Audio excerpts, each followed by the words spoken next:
गोपाल राम के नामों पर कब मैंने अत्याचार किया, कब दुनिया को हिंदू करने घर घर में नरसंहार किया, कोई बतलाए काबुल में जाकर कितनी मस्जिद तोड़ी। भूभाग नहीं शत शत मानव के हृदय जीतने का निश्चय, हिंदू तन मन हिंदू जीवन रग रग हिंदू मेरा परिचय। कर्नल जेम्स टॉड ने लिखा है annals and antiquities of Pakistan of Rajasthan में कि जब अकबर ने कैप्चर किया तो उसने 2980 किलोज के जनेऊ तोले। 2980 किलोज। आप सोच सकते हैं कि कितना था।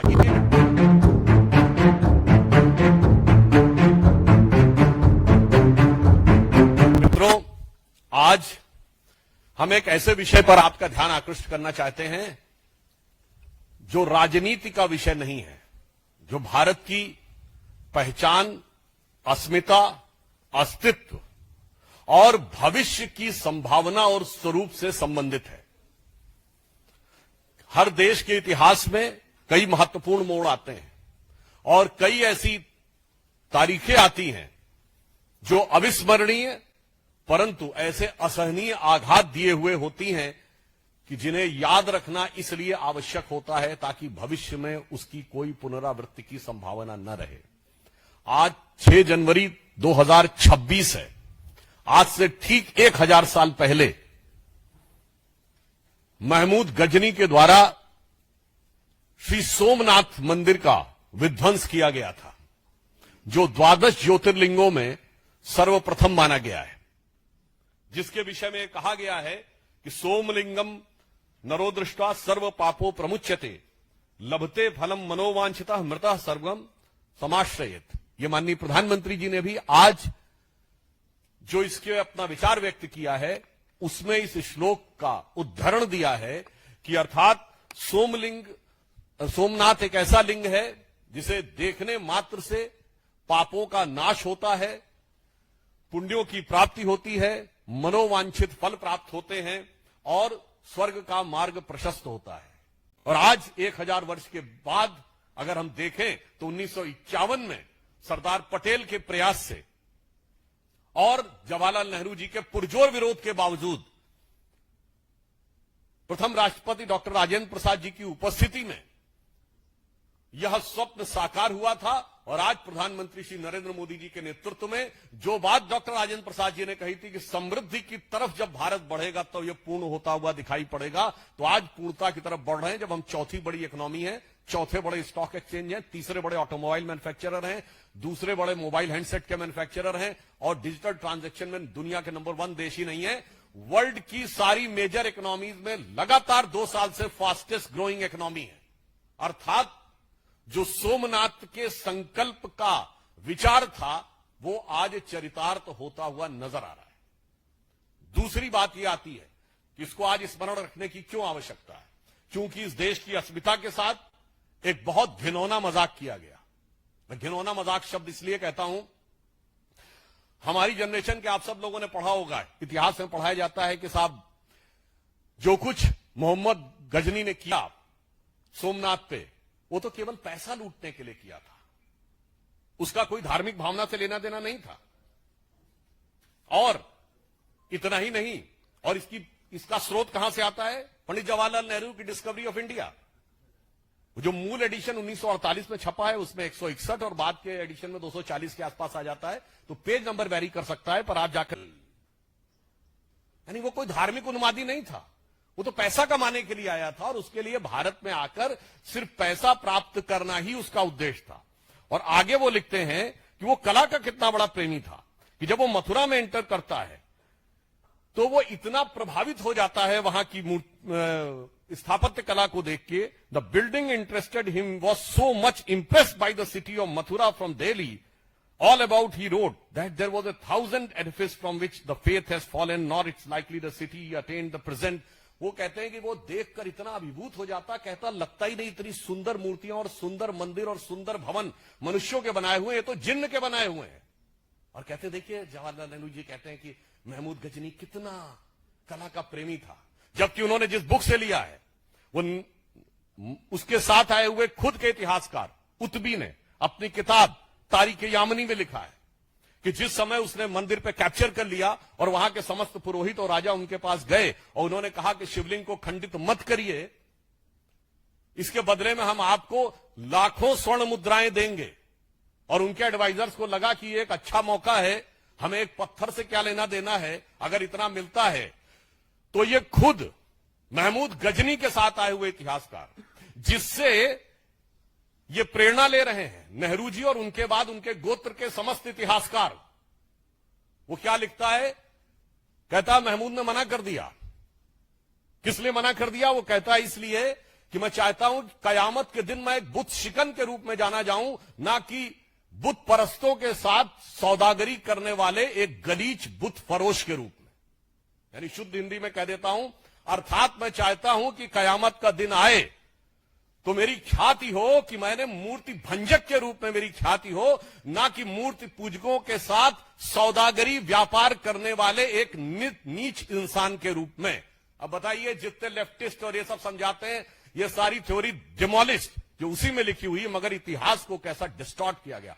और सुनिए, जो नेहरू जी ने लिखा डिस्कवरी ऑफ इंडिया में, जो कहा गया कि वो बड़ा प्रेमी था, ठीक इसी में, इसी किताब में, और ये एन नंबर ऑफ रेफरेंसेज में बहुत लिखा गया है, history of India as told by various historians, इसमें है translation of Tarikhul Yamini by of the Mahmud chronicles, उसमें भी लिखा है कि जैसे ही वो मथुरा में देखता, पहले तो बड़ा प्रभावित होता, फिर कहता सारे मंदिरों और बिल्डिंगों को नष्ट कर दो।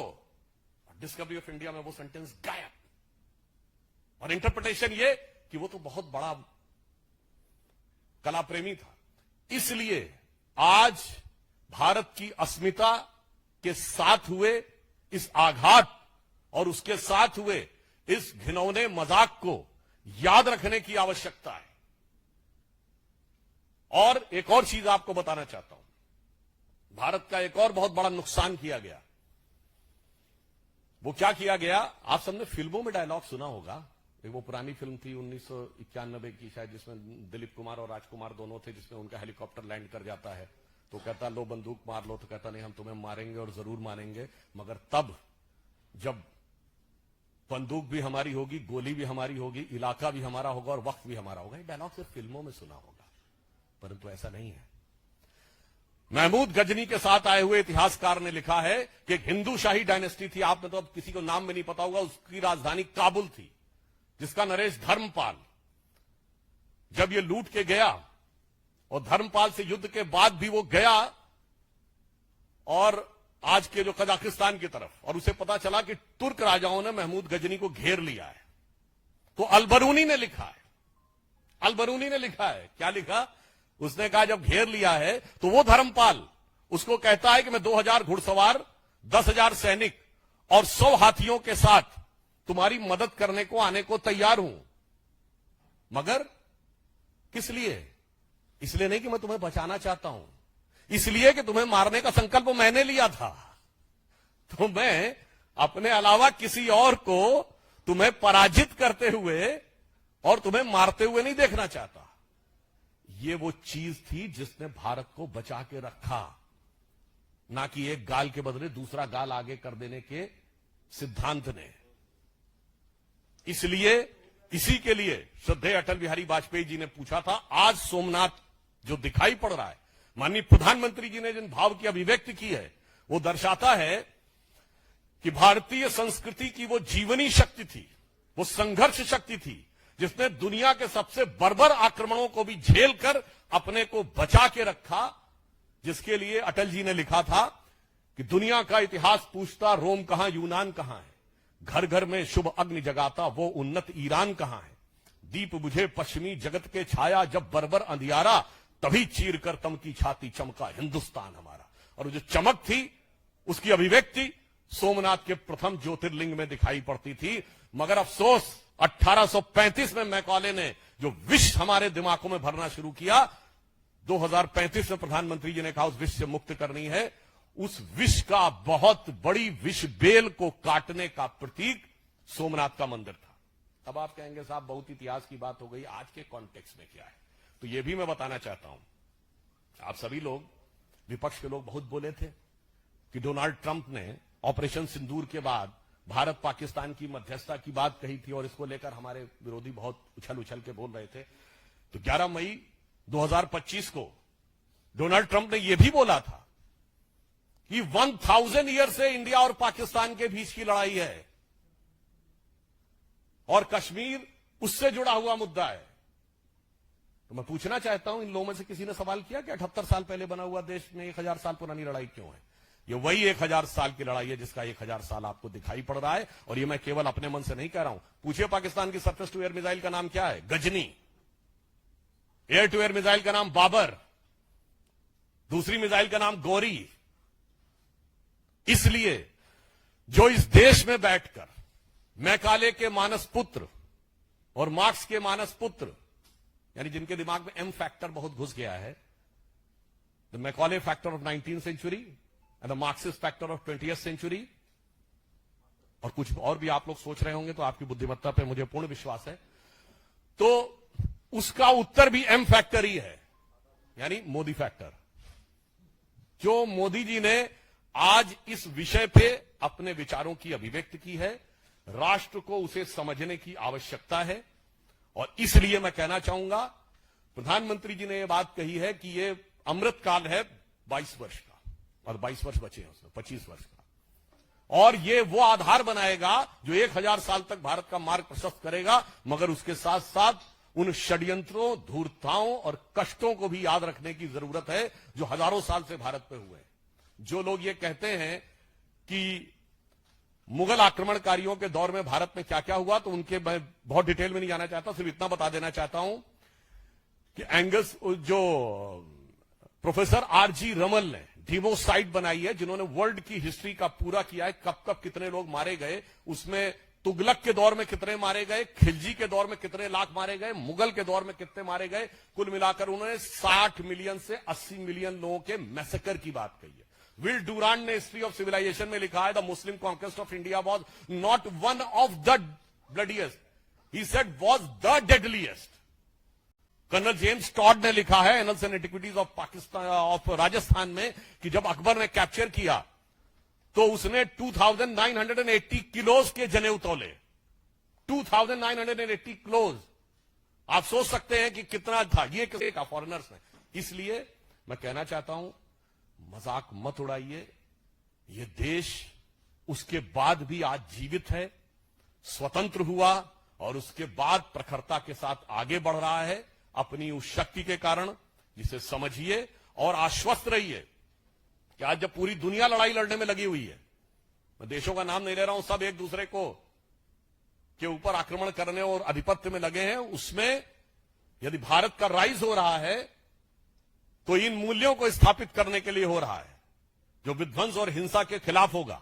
India is all set to rise, not to dominate the world but to motivate the world. और उसका मूल आधार वह हिंदू संस्कृति, हिंदू सभ्यता है, जिसे कलंकित करने का प्रयास और उसके ऊपर हुए इतिहास के सबसे घनघोर नरसंहार, विल डूरांड ने जो कहा है, उसको छुपाने ही नहीं, नरसंहार करने वालों को महिमा मंडित करने के इस दुष्चक्र और षड्यंत्र को समझने की जरूरत है। और भारत क्या सोचेगा, जो प्रधानमंत्री जी ने कहा कि अगले 1000 साल तक, तो अटल जी की इस पंक्ति से समाप्त करता हूं, जो उनकी बड़ी प्रसिद्ध कविता थी, हिंदू तन मन हिंदू जीवन रग रग हिंदू मेरा परिचय। तो उसका जो अंतिम छंद है कि होकर स्वतंत्र मैंने कब चाहा मैं कर लूं जग को गुलाम, मैंने तो सदा सिखाया है करना अपने मन को गुलाम। गोपाल राम के नामों पर कब मैंने अत्याचार किया, कब दुनिया को हिंदू करने घर घर में नरसंहार किया, कोई बतलाए काबुल में जाकर कितनी मस्जिद तोड़ी, भूभाग नहीं शत शत मानव के हृदय जीतने का निश्चय, हिंदू तन मन हिंदू जीवन रग रग हिंदू मेरा परिचय।